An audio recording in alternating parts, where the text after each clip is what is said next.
ബാറക്മോ ദൈവതിരുനാമത്തിന് മഹത്വം ഉണ്ടായിരിക്കട്ടെ.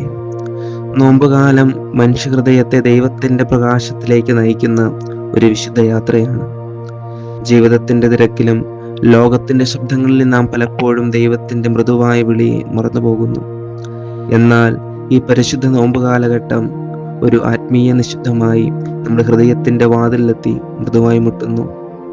യോവേൽ പ്രവാചകന്റെ പുസ്തകം 2-ാം അധ്യായം 12-ാം വാക്യം നമ്മളോട് പ്രകാരം അരുളി ചെയ്യുന്നുണ്ട്: നിങ്ങൾ മുഴുവൻ ഹൃദയത്തോടും ഉപവാസത്തോടും കരച്ചിലോടും ദുഃഖത്തോടും കൂടി എന്നിലേക്ക് മടങ്ങി വരുവിൻ.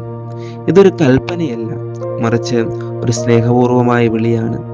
വഴിതെറ്റിയ മകനെ തിരികെ വിളിക്കുന്ന പിതാവിൻ്റെ ശബ്ദം പോലെ ഈ നോമ്പുകാലം നമ്മെ പഠിപ്പിക്കുന്നത് ത്യാഗത്തിൻ്റെ ചെറിയ വിത്തുകളിൽ നിന്ന് കൃപയുടെ വലിയ വൃക്ഷങ്ങൾ വളരുന്നു എന്ന സത്യമാണ്. അഹങ്കാരം വിനയമായി ലയിക്കുന്ന സമയം, സ്വാർത്ഥത സ്നേഹമായി ഭരിക്കുന്ന സമയം, കണ്ണുനീരിൻ്റെ തുള്ളികളിൽ ആത്മാവ് ശുദ്ധീകരിക്കപ്പെടുന്ന സമയം, അതാണ് നോമ്പുകാലം. മരുഭൂമിയുടെ നിശബ്ദതയിൽ 40 ദിവസം പ്രാർത്ഥനയിലും ഉപവാസത്തിലും ആത്മാവിനെ ദൈവത്തിനെങ്കിലേക്ക് ഉയർത്തിയ യേശുക്രിസ്തു നമ്മെ പഠിപ്പിച്ചതുപോലെ ജീവിതത്തിൻ്റെ മരുഭൂമികളിലും ദൈവ സാന്നിധ്യത്തിൻ്റെ ഉറവയെ കണ്ടെത്താൻ പഠിക്കുമ്പോഴാണ് മനുഷ്യൻ്റെ ആത്മാവ് പുതുതായി വിരിയുന്നത്.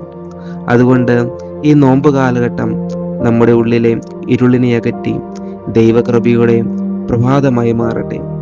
മണ്ണിനടിയിൽ ഒളിഞ്ഞിരിക്കുന്ന വിത്ത് മഴയുടെ സ്പർശനത്താൽ പുതുവസന്തമായി വിരിയുന്നത് പോലെ നമ്മുടെ ഹൃദയവും ഈ നോമ്പ് കാലഘട്ടത്തിൽ ദൈവത്തിൻ്റെ സ്നേഹത്തിൻ്റെ പ്രകാശത്തിൽ വീണ്ടും പുതുജീവനായി വിരിയട്ടെ എന്ന് പ്രാർത്ഥിക്കുന്നു.